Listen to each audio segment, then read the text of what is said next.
வணக்கம் நண்பர்களே. தாவேகாவும் திமுகவும் ஒரே நாணயத்தின் இரண்டு பக்கங்கள் அப்படின்னு அண்ணாமலை விமர்சனம் பண்ணார். என்ன காரணம்னா, திரு உதயநிதி ஸ்டாலின் சனாதன தர்மத்தை ஒழிக்க வேண்டும் அப்படின்னு பேசினார்ல, அத தாவேகாவுடைய எம்எல்ஏ முஸ்தபா ஆதரவு தெரிவிச்சு குரல் கொடுத்துட்டாராம். பாருங்க, ரெண்டு பேரும் ஒன்னா தான் இருக்காங்க அப்படின்னு அண்ணாமலை சொல்றாரு. இந்து மத சனாதன தர்மம் என்ன உங்களுடைய பஞ்சிங் பேக்கா அப்படின்னு அண்ணாமலை கேட்கிறாரு. என்ன காரணம், இதுக்கு பின்னால் இருக்கிற அரசியல் என்ன அப்படின்னா, இன்னைக்கு சூழ்நிலையில தாவேகா வர்சஸ் திமுக அப்படிங்கிற நிலைமை கிட்டத்தட்ட உருவாயிருச்சு. இதுதான் முதலமைச்சர் திரு விஜய் முதலே சொல்லிட்டு இருந்தாரு. அது கிட்டத்தட்ட நிலைமை அப்படிதான் ஆயிப்போச்சு. என்னன்னா, தாவேகா செய்கின்ற அம்சங்களை திமுக விமர்சனம் செய்வது. இப்பதான் ஆட்சிக்கு வந்திருக்காங்க, இப்பதான் பெரும்பான்மை நிரூபிச்சிருக்காங்க. இருந்தாலும் அது ஏன் செய்யல, இது ஏன் செய்யல அப்படின்னு திமுக காரங்க கேட்டுட்டு இருக்காங்க. முன்னாள் முதலமைச்சர் ஸ்டாலின் தொடர்ந்து கேட்டுட்டு இருக்காரு. இந்த சமயத்துல இன்னொரு முக்கியமான பிரதான எதிர்க்கட்சியா இருக்க வேண்டிய அண்ணா திமுக உள்ளுக்குள்ளே சண்டை போட்டுருச்சு. இந்த சமயத்துல ஒரு வெற்றிடம் உருவாயிடுச்சு. அந்த வெற்றிடத்தை தான் நிரப்பணும் அப்படின்னு அண்ணாமலை விரும்புறார். தான்னா பாஜகவா? கிட்டத்தட்ட பாஜக தான். கடந்த மக்களவை தேர்தலில் தனியா நின்ன அண்ணா திமுகவுக்கு எதிராக நின்ன பாஜக என்ன பண்ணுச்சுன்னா கிட்டத்தட்ட 11% ஓட்டு வாங்குச்சு. இந்த சமயத்துல அண்ணா திமுகவுடைய கூட்டணி அமைச்சு கூட 4% தாங்க ஓட்டு வாங்கியிருக்கு பாஜக. இது பாஜக ரொம்ப வருத்தமா இருக்கணும்ல, வருத்தமா இருக்கிற மாதிரி தெரியலையே அப்படின்னு அண்ணாமலை ஆதரவாளர்கள் நினைக்கிறாங்க. கொஞ்சம் சைலண்டா இருக்காங்க அண்ணாமலை ஆதரவாளர்கள். இந்த இருக்கிற சூழ்நிலையில நயினா நாகேந்திரன் மாற்றப்படுவாரா அப்படின்னு நினைக்கிறாங்க. அப்படி மாத்தியாச்சு அப்படின்னா முன்னாள் தலைவர் அண்ணாமலை மீண்டும் வந்து விடுவாரா அப்படின்னு அண்ணாமலை ஆதரவாளர்கள் ரொம்ப விரும்புறாங்க. இன்னைக்கு இருக்கிற சூழ்நிலையில தலைவர் ஆகணுமா அப்படின்னு அண்ணாமலை நினைப்பார். ஏன்னா தாவேகா ஒரு நல்ல வெற்றி பெற்றுருச்சு, தனி பெரும் கட்சியாக உருவெடுத்து ஆட்சிக்கு வந்துருச்சு. திரு விஜய் முதலமைச்சர் ஆயிட்டார். எதிர்கட்சி தலைவரா உதயநிதி ஸ்டாலின் இருக்காரு. இன்னொரு முக்கியமான எதிர்கட்சியா இருக்க வேண்டிய எடப்பாடி பழனிசாமி என்ன பண்றாருன்னா, தன்னுடைய சக தலைவர்கள் நிர்வாகிகிட்டையும் மோத வேண்டிய நிலைமை வந்துருச்சு. நீ தலைவரா நான் தலைவரா அப்படின்னு இரண்டு தரப்பும் கடுமையா மோதிக்கிறாங்க. எடப்பாடி பழனிசாமி உயர்ந்து பெரிய தலைவராகி விடக்கூடாது, முதலமைச்சராகி விடக்கூடாது அப்படின்னு அண்ணாமலை நினைச்சாரா? நினைச்சிருப்பாருல்ல. அதுல கிட்டத்தட்ட வெற்றி பெற்றுட்டாரு. இப்ப தாவேகாவுக்கும் திமுகவுக்கும் மாற்றா வளர்றது எப்படி அப்படின்னு பாஜகவை வளர்க்கறதுக்கு அவர் நினைக்கிறார். அதுக்கு பாஜக ஒத்துழைக்கல அப்படின்னா தனியாவே தன்னுடைய புகழை வளர்த்தா என்ன அப்படின்னு அண்ணாமலை நினைக்கிறாராம். ஆனா அதுக்கான சூழ்நிலை இருக்குதானே. இப்போ இருக்கிற நிலைமையில திரு விஜய் ரொம்ப வேகமா வளர்ந்துட்டாரு. இன்னும் இருக்கிற ஆட்சிக்கு வேற வந்தாச்சு. ஆட்சிக்கு இருக்கிற சமயத்துல இன்னும் கூட புகழ் வளரக்கூடிய வாய்ப்பு தான் இருக்கு. அதுக்கு சரியான எதிர்ப்பு கொடுக்கணும் அப்படின்னு திமுக தினந்தோறும் திட்டங்களை வகுத்துட்டே இருக்கு. அதனாலதான் திரு ஸ்டாலின் தோல்விக்கு நான் தான் காரணம், நீங்க யார் யாருக்கு விருப்பம் இல்லை அவங்களாம் கிளம்புங்க அப்படின்னு கடுமையா சொல்லிட்டாரு.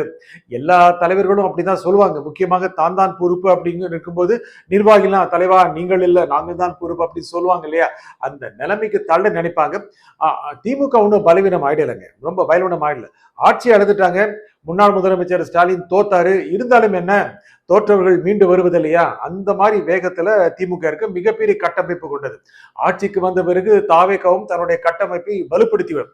இதுக்கு கட்டமைப்பு கிடையாது, அவங்களுக்கு கடைசி வரைக்கும் நிர்வாகிகள் கிடையாது, இப்படிதான் சொல்லிட்டு இருந்தாங்க இல்லையா.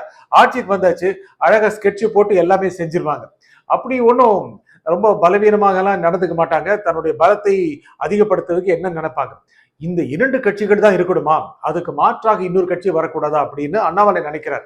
அதுக்கு பாஜகவுடைய மேலிடம் உதவிச்சு அப்படின்னா சிறந்த கட்டமைப்பை உருவாக்கி எதிர்ப்பு குரல் கொடுத்து பழைய மாதிரி ஒரு தனி ஒரு ஆளுமையை கொடுக்க முடியும் அப்படின்னு அண்ணாமலை நினைக்கிறார். அதைத்தான் அவருடைய தொண்டர்கள் நினைக்கிறாங்க, அவருடைய விசிறிகள் நினைக்கிறாங்க, அதைத்தான் வெளிப்படுத்துறாங்க. இப்போதைக்கு சைலண்டா இருக்காங்க, ஆனா உள்ளுக்குள்ள அதான் நினைக்கிறாங்க. அண்ணாமலை அப்படிதான் நினைக்கிறார். வெளிநாட்டு இருக்கிறாரு, வந்த உடனே தன்னுடைய தனித்துவத்தை காட்ட துவங்காரு அப்படிதான் தெரியுது. கொங்கு மண்டலத்தை பொறுத்த வரைக்கும் இந்த தேர்தல்ல அண்ணா திமுகவோ பாஜகவோ தன்னுடைய தனித்துவத்தை காட்டல. ஏன்னா கோவை மாவட்டத்திலேயே திமுக நல்ல அளவுக்கு பெர்ஃபார்ம் பண்ணியிருக்கு, தாவேகவும் பெர்ஃபார்ம் பண்ணியிருக்கு. ஆனா அண்ணா திமுக ஒரு இடத்துல தான் ஜெயிச்சிருக்கு, அது திரு வேலுமணி. ஆனா இப்ப வேலுமணி தனியா போறாரு, அவருடைய நிறைய எம்எல்ஏக்கள் இருக்காங்க. இதுல யார் தலைவர் அப்படின்னு கடுமையா போராடுறாங்க. ஏன் இதை பயன்படுத்தி கூடாது அப்படின்னு அண்ணாமலை நினைக்கிறார். எந்த ஒரு கட்சியும் ஆட்சியில இருந்தது அப்படின்னா கொஞ்சம் அவங்களுக்கு எதிரான மனநிலை வரக்கூடிய வாய்ப்பு இருக்கு. ஆனா தாவேக்கு இப்பதான் முதல் முறை ஆட்சிக்கு வந்திருக்கு, அதனால மக்கள் சரியா புரிஞ்சுக்குவாங்க அப்படின்னு முதலமைச்சர் திரு விஜய் நினைக்கிறார். தான் நினைக்கிறத சொல்றத சரியா சொன்னா போதும் அப்படின்னு. ஆனா அப்படி இல்ல, இந்த தாவேகா திமுக ரெண்டு பேரையும் தாக்கணும் அப்படின்னா யாரோ ஒருத்தர் ரொம்ப பலவீனப்பட்டுருவாங்க, அந்த சமயத்துல வளரலாம் அப்படின்னு அண்ணாமலை நினைக்கிறாரு. இப்ப இருக்கிற 4% பாஜக இன்னும் கூட ஒரு 8% ஆச்சு அப்படின்னா அடுத்த தேர்தல் ஒரு முக்கியமான கட்சியா இருக்கும் இல்லையா? அடுத்த தேர்தலை பொறுத்த வரைக்கும் காங்கிரஸ் தேசிய கட்சி அடுத்த தாவேகோட இருக்காங்க. அது அடுத்த நாடாளுமன்ற தேர்தலுக்கும் இந்த கூட்டணி பொருந்தும்னு சொல்லிட்டாங்க. ரெண்டு பேரும் சேர்ந்தாங்க அப்படின்னா கணிசமான அளவுக்கு ஓட்டு வாங்குவாங்க, சீட்டு வாங்குவாங்க. திமுக விட்டு கொடுத்துருமா? திமுகன்னு ஒரு அணி உருவாகும். அந்த அணியில இடதுசாரிகள் இருப்பாங்களா, விடுதலை சிறுத்தைகள் இருக்குமா, இஸ்லாமிய கட்சிகள் இருக்குமாங்கிறது சந்தேகம் இருக்குல்ல. என்னன்னா மேலிடத்திலிருந்து பாஜக கொக்கி போட்டுட்டே இருக்கு. அவ்வளவு சீக்கிரம் பாஜகவோட கூட்டணி அமைச்சிருவாங்களா திமுக? என்னங்க தேர்தலை தோத்த உடனே அதிமுக கை கொடுக்கலையா? அதிமுக நீங்க ஆட்சி அமருங்க, நாங்க உங்களுக்கு ஆதரவு கொடுக்கணுங்கிற பேச்சுக்கு வளரலையா? இரண்டு பரம எதிரிகள் ஒன்னாகலையா? என்னங்க அந்த அளவுக்கு பரம எதிரியா பாஜக? இந்த சமயத்துல தன்னுடைய அரசியலை எப்படி வளர்க்கலாம் அப்படின்னு அண்ணாமலை நினைக்கிறாரு. ஒருவேளை திமுக பாஜக கூட்டணி வந்தா அதுல கணிசமான இடங்களை பெறலாம் அப்படின்னாரு. வரல அப்படின்னா திமுகவுடைய இடத்தை பாஜக பெற்றால் என்ன அப்படின்னு நினைக்கிறார். அப்போ எடப்பாடி எந்த நிலைமையில் இருப்பாரோ, எந்த அளவுக்கு அவருக்கு சீட்டு இருக்குமோ, எந்த அளவுக்கு ஓட்டு இருக்குமோங்கிறது தெரியாது. இருந்தாலும் தேசிய கட்சி திரு மோடி 3 முறை பிரதமராக இருந்த ஒரு ஆட்சியை கொடுத்த கட்சிங்கிறதுனால மற்ற கட்சிகள்லாம் கூட்டணிக்கு வரக்கூடிய வாய்ப்பு இருக்கு. இன்னும் 3 வருஷம் இருக்குங்க. இப்போ இருந்தே ஒரு கணக்கு ஆரம்பிச்சாதான் அப்போ வரைக்கும் வளர முடியும்னு அண்ணாமலை நினைக்கிறார். என்னங்க 21ல தலைவர் ஆனாரு, அடுத்த தேர்தல் 23 ஒரு பெரிய தாக்கத்தை கொடுத்தார்ல. 10% 11% ஓட்டு வந்தது இல்லையா? தன்னுடைய எண்ணங்களுக்கு ஏற்ற மாதிரி இருக்கின்ற கட்சிகளோடு கூட்டணி அமைத்து தன்னுடைய ஆளுமையை மேலும் பலப்படுத்தலாம் நினைக்கிறார். எதிர்காலத்தில் அவருக்கு முதலமைச்சர் ஆகணுங்கிறதாங்க ஆசை.